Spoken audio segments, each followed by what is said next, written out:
everybody. I would say it's good to see you, but you're not here, and that's kind of weird. It's funny being in here alone, but I miss you guys, and I can't wait for us to get back together again. We're going to do a little bit of the stuff we normally do. So first, before we do that though, you're going to need a pen and paper or a pencil or something to write with and something to write on, because I want you to, if you will, take notes, but also just, have something to do while we're doing this together. So go do that, and I'll be back in a minute.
Okay, welcome back. I hope you're ready to really jump into this with me. We're going to do a quick lesson time and a couple of other fun things.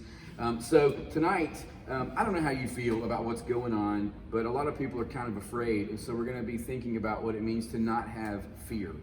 And there's a really cool story. It's really like a book, a really great character in the Bible. And his name is Joshua, and we're going to look at a few verses from that book to kind of get us started right at the beginning of what we learned about Joshua.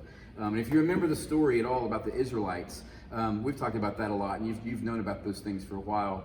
But they were in captivity. They get out of captivity, and they're led by a guy named Moses. And Moses gets them all the way to a certain point, and then Moses dies. And Moses was their leader. He was the guy. So imagine someone that really is a person that you look up to, and he's helping you with everything, and he's getting you to a place different in your life, and he's gone.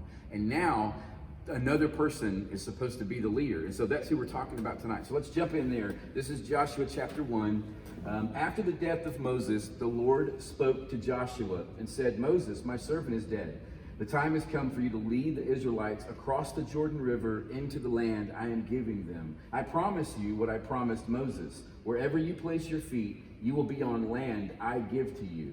No one will be able to stand against you as long as you live. For I will be with you as I was with Moses. I will not fail you or abandon you. So be strong and courageous, for you are the one who will lead these people. Be strong and very courageous. Do not be discouraged or afraid. I am with you." I get that, because if you think about it, following in footsteps of somebody like Moses had to be intimidating. Had to be something that he didn't know how to do it, what he was going to do with it, and if God was really going to keep this promise that he was making to him. But I also like the fact, and I like realizing that Joshua was afraid. And I don't mean I find joy in somebody else's weakness. I just mean we sometimes tell these stories and we say Joshua was this great man. He had great faith and he could do anything. And that's sort of true and sort of not true. This says that he did not really have any kind of superhero type confidence at all. He needed to be encouraged. And I need that sometimes too. And I bet you too sometimes in different things in your life. But we're just like Joshua. We think we're not like him at all, but we're actually just like him. He was human, he was flawed, and he was weak at times, but he was able to do incredible things because of God.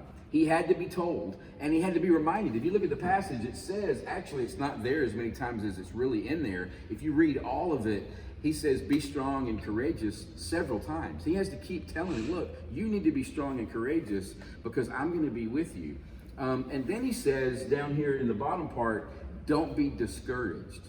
And I think that's even more important, that God said, look, be strong and courageous. And by the way, don't feel bad about yourself because you didn't feel strong and you didn't feel encouraged or have courage.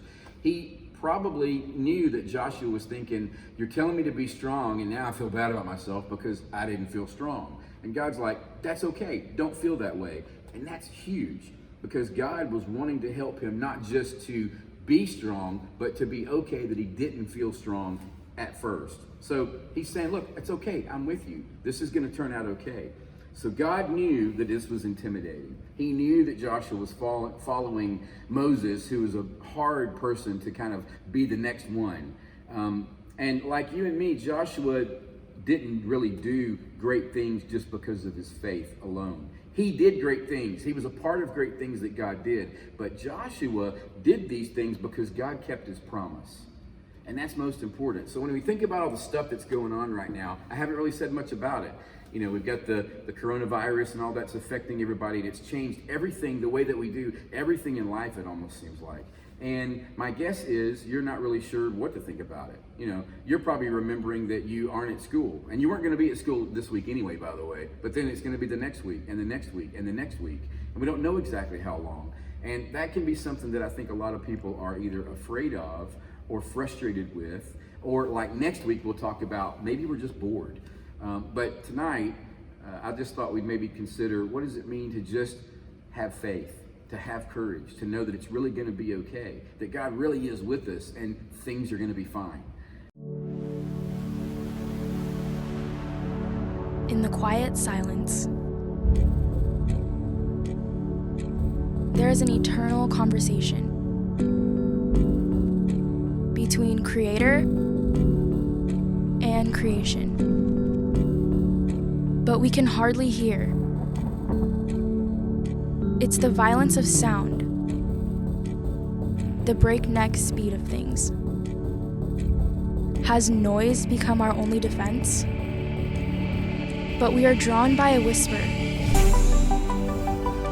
that we might hear and retune the senses as he waits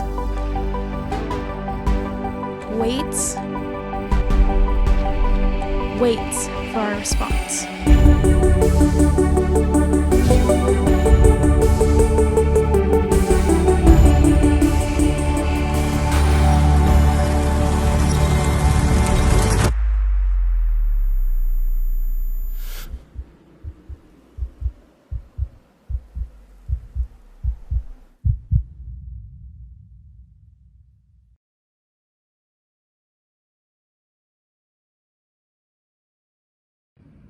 Okay, for me, and probably we'll talk more about that next week too, as I mentioned earlier, that about being bored.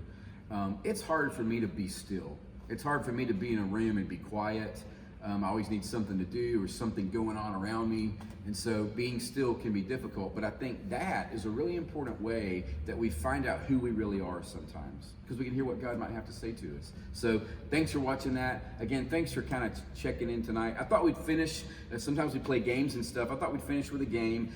If in your house, if you're really having a hard time, you might be now around a whole lot of people that you're not around as often as you're having to be right now. And you might be thinking, man, if I could be somewhere else. Well, let's imagine this. Maybe you want to move to a tropical island where nobody else is, nobody's sick, but you're there and you can do whatever you want and you don't have to worry about anything. So let's just consider some questions. True or false? This is like just to see if you're playing along. Coconut milk is the same as coconut water. The answer is false.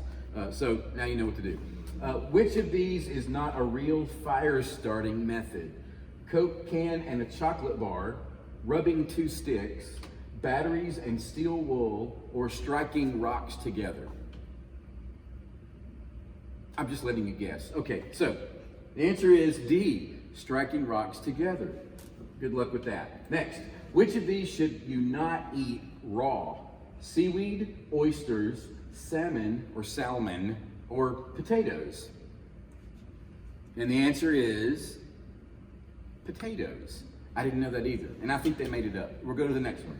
Which of these should be your first priority? Building a shelter, finding water, building a fire, or finding food? Finding water.